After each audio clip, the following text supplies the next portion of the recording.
Navigating property ownership can be tricky, but understanding how your title is vested could save you from costly mistakes. Right. And really, the title insurance policy is so crucial in ensuring that your rights are not challenged. And the fact that you have a company to be able to go and advocate on your behalf for those ownership rights is pretty phenomenal, in my opinion. I'd like to kind of get into something that my assumption is that many people are not clear on, or maybe even don't know about. Of course, we're real estate agents, and I've been doing real estate for over 15 years. Prior to that, doing real estate for, doing mortgages for about 7 years.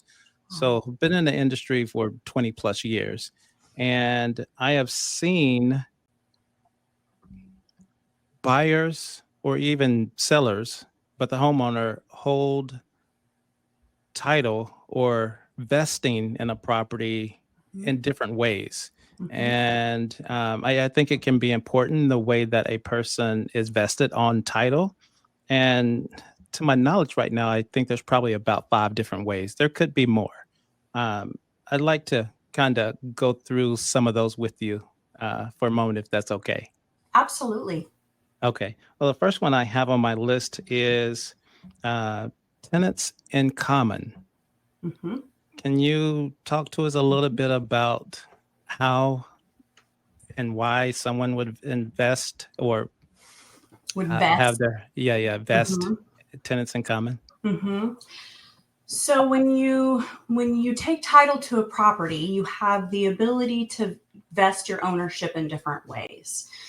And one of the ways, this tenants in common, one of the reasons people would vest as tenants in common is for a couple of different reasons. If you had tenants in common is one of the only ways that you can vest different percentages. So if the 3 of us were going to purchase a home as tenants in common, let's say, Carlos, you had 50% vested ownership, and then Taylor and I, we then had 25% each. You can vest different percentages as tenants in common, and then your percentage can actually be sold and also passes to your heirs as tenants in common. So if I was to pass away, my 25% interest could go to my heirs, and then you two would still remain in ownership with your same vested percentage. Excellent. That sounds great. I think that was very clear. So thank you for that example. Absolutely. The next one I have is separate estate. So separate estate or sole property, so or sole ownership. So basically, it's an individual. So I am purchasing a property as the sole owner to that property. So one individual, one owner, passes to my heirs. I'm the sole owner of that property. So that is very common for just individuals who are unmarried purchasing a property. Okay. So the other one I had on here was married as a separate estate. And so it sounds similar. It does. The difference is we are a community property state. So when you are married and you purchase property, your spouse and you take property as community property, which is another type of vesting, which I know you were going to get to. It's hard to explain one without the other. Yes. So there is a way to purchase property as a married individual as a separate estate. And so that is which you just described. So what happens is, although I'm married, if I would like to purchase property as my separate estate, I can do so. My spouse just has to acknowledge that I've done so, and they're okay with it by signing away their interest in that property. And then that property is mine as a married individual, as my separate estate. Good. So it sounds like the spouse in that situation that is not purchasing the property would just need to sign a document, I'm assuming a quitclaim deed, to quitclaim their rights off of the property. Absolutely. And that can happen. Typically, it will happen at the time that you're purchasing the property. If when you're purchasing the property, you want to purchase married as your separate estate. But you can also do that anytime after the transaction as well. You can always sign a deed giving up the interest and then establishing that separate property. Good. So an example that comes to mind for me, and correct me if I'm wrong, I work with a lot of clients that are, unfortunately going through a separation or a divorce, and many times they're selling their common property and purchasing another one, and sometimes the purchase of that new one is done before the divorce is final. So when one of the spouses purchase a home and they're still legally married, Yes. that would trigger or I guess in one case, they would need to do married as separate estate as far as the Yes. vesting goes.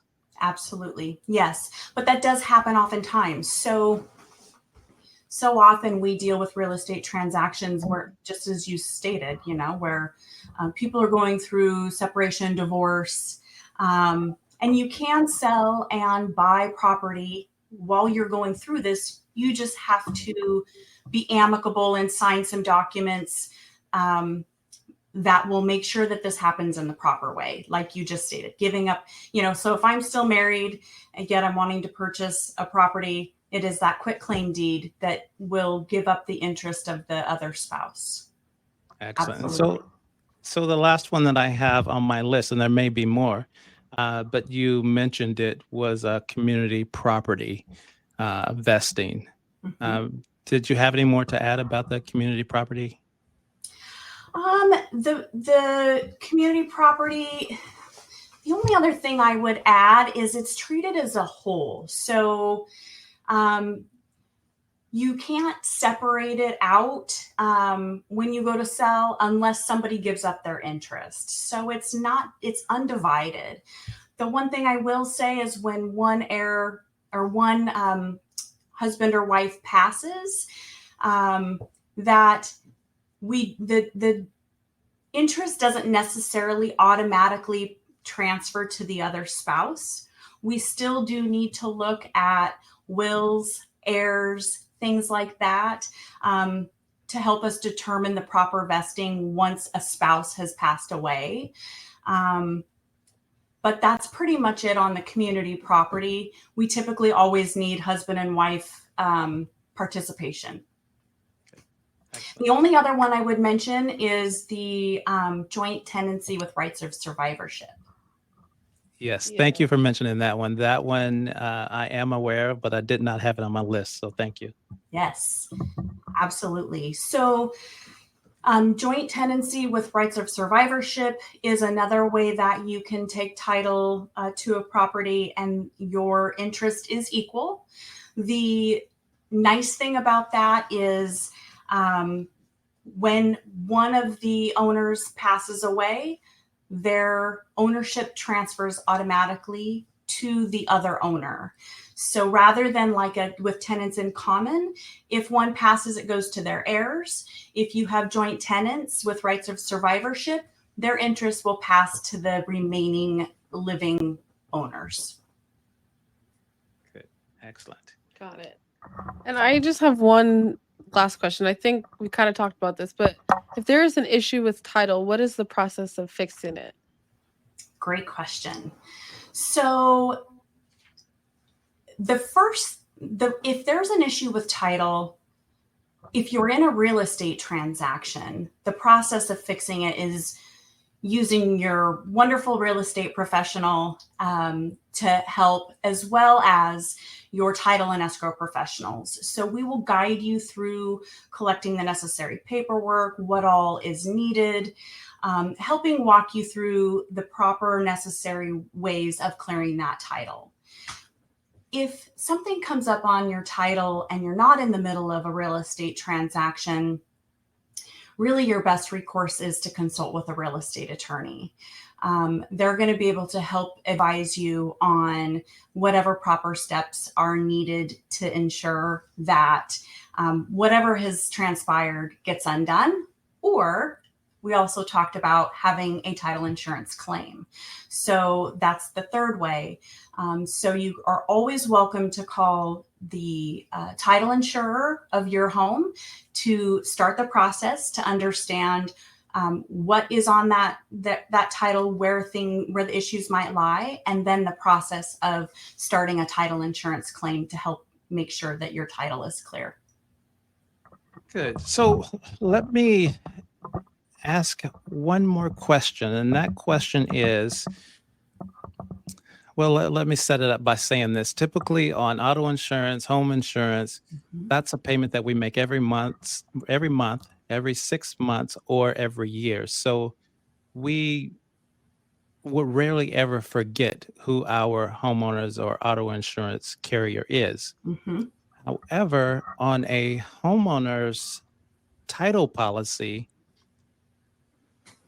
most of us don't even remember ever making the payment because it's a part of the transaction to Yes. purchase the home. Yes. And so if a homeowner 10 years or 20 years later had some kind of a issue come up to where they needed to contact Mm-hmm.